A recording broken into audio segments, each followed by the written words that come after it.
രാവിലെ പുറത്തിറങ്ങിയപ്പോൾ തന്നെ നല്ല മഴയായിരുന്നു. എന്തെന്നാ പറയുക, ഒരുപാട് കാലത്ത് ചൂടുള്ള ആ ഒരു ക്ലൈമറ്റ് മാറി. എന്ത് പെട്ടെന്നല്ലേ മാറി മറിയുന്ന ഓരോന്നൊക്കെ.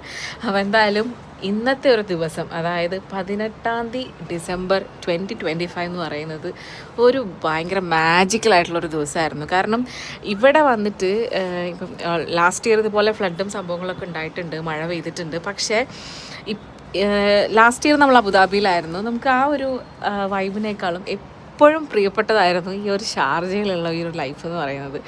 അപ്പം സത്യം പറഞ്ഞാൽ എന്താണെന്ന് വെച്ചാൽ, ഇവിടെ മഴ പെയ്തപ്പം നമുക്ക് നമ്മുടെ ബാൽക്കണിയിൽ നിന്ന് നോക്കിയാൽ തന്നെ കിട്ടുന്ന ആ ഒരു റീഫ്രഷ്മെൻ്റ് ഉണ്ട്. അത് നമുക്ക് ഇവിടെ നിൽക്കുമ്പോഴേ അത് മനസ്സിലാവും. നമ്മൾ പറയില്ലേ, നമുക്കൊരു കാര്യം നമ്മൾ അനുഭവിക്കുമ്പോഴേ നമുക്കത് മനസ്സിലാവുന്നു. അത് എന്താ പറയുക, നമ്മുടെ സന്തോഷത്തിലായാലും ദുഃഖത്തിനായാലും ഒക്കെ സെയിമാണ് കേട്ടോ. നമ്മൾ ആ ഒരു വൈബ് നമുക്കത് അനുഭവിച്ചറിയുമ്പോഴേ അതിൻ്റെ ആ ഒരു എഫക്റ്റീവ്നെസ് നമുക്ക് മനസ്സിലാവത്തുള്ളൂ.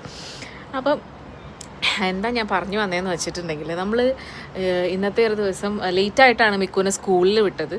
അപ്പം നമ്മൾ അവിടുന്ന് നേരെ, അതായത് നമ്മൾ പോയത് ബോഡി മസാജ് ചെയ്യാൻ വേണ്ടിയിട്ട് ലൈഫ് സ്റ്റൈൽ കോർണർ എന്ന് പറഞ്ഞിട്ടുള്ള ഒരു ആയുർവേദിക് സെൻറ്റർ ഉണ്ടായിരുന്നു. അവിടെ കഴിഞ്ഞ് നമ്മൾ എന്താ പറയുക, ബോഡി മസാജും കൂടെ കഴിഞ്ഞ് ഇറങ്ങിയപ്പോൾ പിന്നെയും നല്ല കിടിലം മഴ. നമ്മൾ ഇവിടുന്ന് ഇറങ്ങുമ്പോൾ ഇങ്ങനെ കാര്യമായിട്ടുള്ള മഴ ഉണ്ടായിരുന്നില്ല, എന്നാലും ഇങ്ങനെ ചാറി നിൽക്കുമായിരുന്നു.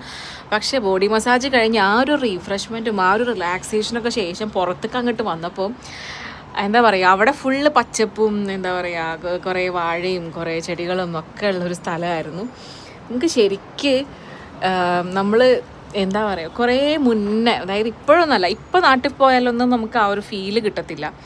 പക്ഷേ കുറേ മുന്നേ നമ്മളെ ചൈൽഡ്ഹുഡൊക്കെ നമ്മൾ എങ്ങനെയാണോ എക്സ്പീരിയൻസ് ചെയ്തത്, അപ്പം നമ്മൾ എങ്ങനെയാണോ ആ ഒരു മഴ എക്സ്പീരിയൻസ് ചെയ്തത്, ആ ഒരു ലെവലിലായിരുന്നു ഇന്ന് എനിക്ക് സത്യം പറഞ്ഞു കഴിഞ്ഞാൽ ആ ആയുർവേദിക് സെൻറ്ററിലെ ആ പച്ചപ്പും ആ ഒരു മഴയും ഒക്കെ കൂടെ കിട്ടിയപ്പോൾ തോന്നിയത്. കാരണം അവിടെ നിൽക്കുന്ന പലരും എൻ്റെ അടുത്ത് പറഞ്ഞു, അയ്യോ ഉള്ളിൽ കയറി, പുറത്ത് നിൽക്കല്ലേ, ഉള്ളിൽ കയറി എന്നൊക്കെ പറഞ്ഞു. പക്ഷേ ഞാൻ അപ്പോഴും ആ ഒരു മഴ അവിടെ എൻജോയ് ചെയ്ത് നിൽക്കുകയായിരുന്നു.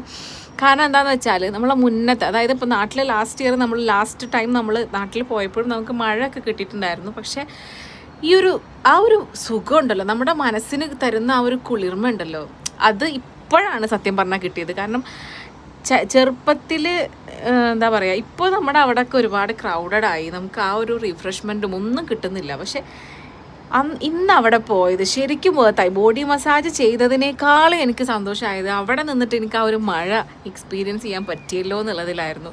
അപ്പം ഭയങ്കര ഹാപ്പി ആയിരുന്നു. അപ്പം വീട്ടിൽ വന്നിട്ട് കൊള്ളിയും ബോട്ടിയും കൂടെ അടിച്ചപ്പോൾ സെറ്റായി.